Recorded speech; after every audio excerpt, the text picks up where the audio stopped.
এক সপ্তাহের ব্যবধানে দিনাজপুরের হিলিতে কমেছে ভারত থেকে আমদানি করা পেঁয়াজের দাম। কেজি প্রতি 10 থেকে 15 টাকা কমে পাইকারি বাজারে 50 থেকে 55 টাকায় বিক্রি হচ্ছে। ভারত থেকে আমদানি বাড়ার কারণে দাম কমছে বলে জানান ব্যবসায়ীরা। তবে নতুন দেশি আলু আগের 70 থেকে 75 টাকা কেজি দরে বিক্রি হচ্ছে।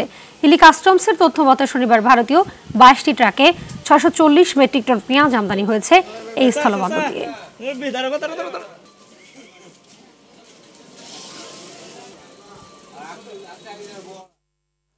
দর্শক, বাজার পরিস্থিতি জানাতে দিনাজপুরের হিলি থেকে সরাসরি যুক্ত হচ্ছেন সহকর্মী আব্দুল আজিজ। আজিজ, জানাবেন যে পেঁয়াজ সহ আলু সহ বিভিন্ন পণ্যের সরবরাহ ও দামের বিষয়ে বিস্তারিত কি তথ্য রয়েছে আপনার কাছে?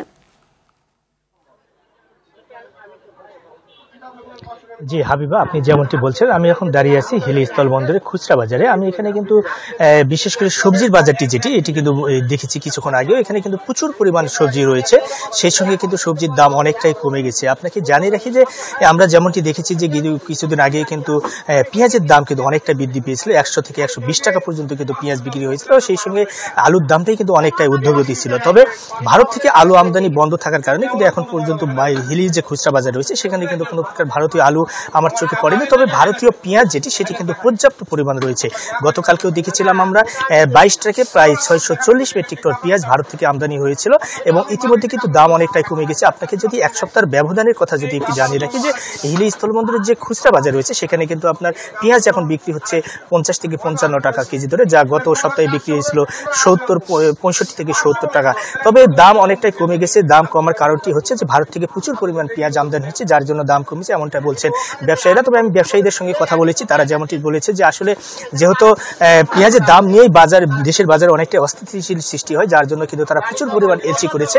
এখন পর্যন্ত প্রায় 15 থেকে 20 হাজার মেট্রিক টন পেঁয়াজ কিন্তু পাইপ লাইনে রয়েছে। সেই সব পেঁয়াজ যদি বাংলাদেশের অভ্যন্তরে প্রবেশ করে সেক্ষেত্রে কিন্তু অনেকটাই দাম কমে যাবে। তবে এখন পর্যন্ত হাবিবা, তবে পুরাতন আলু না থাকলেও নতুন আলু কিন্তু উঠতে শুরু করেছে। নতুন আলুর দাম কিছুটা বৃদ্ধি পেয়েছে। আপনাকে জানিয়ে রাখি এখন পর্যন্ত কি নতুন আলু সেটি কিন্তু 70 থেকে 75 টাকা কেজি দরে বিক্রি হচ্ছে। তবে পুরাতন যে দেশি আলু রয়েছে সেটি এখন বিক্রি হচ্ছে 65 থেকে 70 টাকা। অর্থাৎ নতুন আলু এবং পুরাতন আলুর দাম কিছুটা কাছাকাছি রয়েছে। তবে আরেকটা বিষয় আপনাকে জানিয়ে রাখি, অন্যদিকে কিন্তু চালের দাম কিন্তু কমছে না। চাল কিন্তু আগের দামে বিক্রি হচ্ছে। আমরা দেখেছি যে ভরা মৌসুমে কিন্তু এই সময় কিন্তু চালের দাম অনেকটাই কমে যায়, কিন্তু ভরা মৌসুমে চালের দাম না কমার কারণে কিন্তু হতাশা ভোগ করছে এখানকার সাধারণ ক্রেতাদের অভিযোগ। যদি নিয়মিত বাজারটি মনিটরিং করা হতো সেক্ষেত্রে চালের দামটি কিন্তু কমে যেত, কিন্তু এখন পর্যন্ত চালের বাজারে কিন্তু কোনোটা স্বস্তি নেই। তবে সেই সঙ্গে আপনাকে জানেন কি, মশলার বাজারে কিন্তু অনেকটাই অস্বস্তি বিরাজ করছে। মশলার বাজারে কিন্তু বেশ কিছু মশলার দাম কিন্তু বৃদ্ধি পেয়েছে। যেহেতু আমরা জানি যে সামনে কুরবানি ঈদকে সামনে রেখে কিন্তু মূলত এই মশলার দামটি বৃদ্ধি পায়, কিন্তু এখন কুরবানি ঈদ আসতে এখন অনেক দেরি আছে, তবুও কিন্তু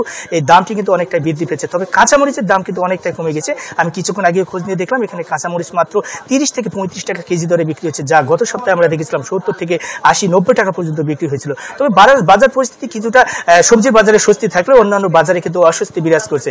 তো হাবিবা, এই ছিল আমার কাছে বিরাজ করে হিলি স্থলবন্দরের খুচরা বাজার থেকে বাজার পরিস্থিতি নিয়ে সর্বশেষ। জি, ধন্যবাদ আপনাকে।